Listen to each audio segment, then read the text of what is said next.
I spoke in a previous audio a while back about people who dedicate themselves to a job for many, many years to the point where they actually think in their mind that they're untouchable, but they don't have, a management position. They don't have a partnership. They don't have stock ownership. They don't have any of that. But they just have it in their mind because they've been there for so long. Anybody who comes in the door, they're the boss of the world. And basically, they're the type of person where if you don't get along with them, you don't have a job. But they don't own the company.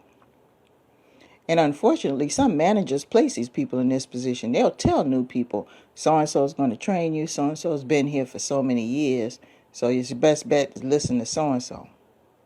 Not thinking that so-and-so has this really stuck-up, arrogant attitude, and part of the reason why their business has so much turnover with employees is because of this one person. You guys have seen it, especially in places like the hospitality industry. That's a very volatile industry where you see a lot of rotation of employees, a lot of turnover. And it usually, in a lot of cases, and I'm not saying all, but in a lot of cases, you'll see one place in particular, let's say it's a store chain. I'm not going to name any names because there are many store chains out there. Let's say it's a store chain. You decide you apply for a job at this store chain. And you figure you go on ahead and stay there as long as you can, possibly move up, get into management, whatever the case may be. And you've got this one person who's been there as a clerk or as a head clerk, not in a high position though, and has been there for 10 years, 15 years, 20 years. And they know everything about the business. As a matter of fact, they've seen managers come and go. They've seen assistant managers, team leads come and go. But they're still in that same position. And they're the ones that train everybody that comes in the door. Well, the management sees that person as, they're that steady piece. They're that foundational piece. So they know that person is a go-to. They're not going anywhere. They know their personal life. They know what obligations that they have. They know where that person's coming from, and they figure that person's not going to leave. And they haven't gone anywhere for over a decade or two. So when a person comes into the door and they want to be trained, they tell them to go ahead and train with this person. But this person is the reason why there's a high turnover. Management doesn't see that. They don't have sense enough to see that. They want to look at the P&L. They want to look at the wages. They want to look at the product line. They want to look at the management. Not the management, the labor statistics. They want to look at the economic trends. They want to look at everything else but what's standing in front of them. They don't want to look at the fact that one of their employees has a fucked up attitude. And the reason why these people feel this way is because, see, they have no other goals in life. They have no desire for anything else. A lot of these people are stuck in their beliefs.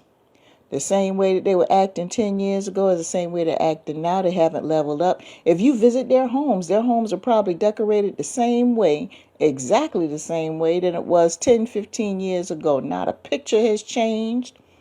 Nothing's been moved around. Probably have the same electronics and everything else. These people will not budge for anything in the world. They are who they are. And they'll tell people, I am who I am, deal with it. Okay, there's nothing wrong with being proud of who you are. There's nothing wrong with having a set amount of ways. But when you're working for somebody else, you're going to have to be flexible if your name is not on that sign. And that's all that is to it. And if you're one of these type of supervisors, every time somebody come into the door, you act like you own the place and you know full and darn well that you don't. I don't care if you are an assistant manager or a manager. If your name is not in that corporate sign, if you don't own the corporation, if you don't own the franchise, you do what's within your job description and that's it. All that extra attitude and everything else, like, saying little slick things like, I don't know what they would do without me. Yeah, I know what they would do without your ass. They'll get somebody else. But some of y'all have this attitude because deep down you know that if you didn't have that job, you wouldn't have jack shit. And that's the truth.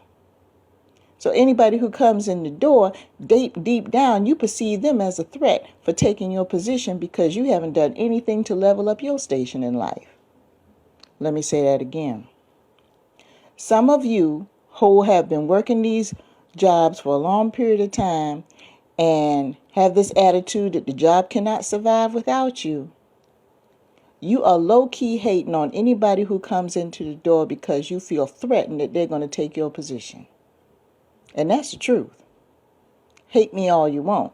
And that's part of the reason why you have the attitude that you have. You probably live in fear every single day. You don't know what management's going to say or do. Anybody who has that type of attitude, you need to be a partner. You need to be a 50% shareholder in the corporation if you're going to have that type of attitude. Other than that, you're going to be an employee. Management might miss you. They might let you slide on a few things for a certain period of time. But if they keep saying this constant rotation of employees and you are the common denominator, eventually they're going to wake up. And it's going to be time for them to give you your papers. Then you're going to be running around here talking about you want to file a long lawsuit for wrongful termination. That's the first thing you're going to do because you've been at the place for more than 10 or 15 years. I'm going to sue. You haven't done anything to level yourself up. You are a mainstay. You might think that you got played. Maybe you were. You played yourself. That's what you did. Anytime you go work for someone else and you have this position that you own the place, you are asking for a ticket out. That's what you're asking for. You are there to do a job, that's it. They ask you to train, you work, and you go home. That's it. You don't own shit. And I'm sorry if this hurts some people's feelings and whatnot, but it's happening every single day. I've heard of people that worked at multi-million-dollar corporations, 20, 30 years, turn around and be given their walking papers. This is not a joke. If you have that much of an attitude about yourself, then you need to go ahead and open up your own business. Because when you're working for somebody else, you still have to answer to somebody ahead of you. And that's just the way it is. Especially if they start following the trends and trying to figure out how come they can't keep any other people. They're going to do their research and they're going to figure out it's you. That company's trying to make money. They don't have time for your antics. So if you're one of these people, you need to scale it back a little bit. If you have so much in leadership skills and you have so much ambition, go ahead and start a side hustle and build it into a business so you won't have to answer to anybody else. You can hire and fire whoever you want, and you could be in charge of the world because it belongs to you. But if you're working for somebody else, you have to follow their rules and you have to do what your job description requires of you accordingly. But if they see that you're a liability and you're costing them money in other areas, guess what's going to happen? You ain't no exception to the rule. Nobody's got time for that. Just saying.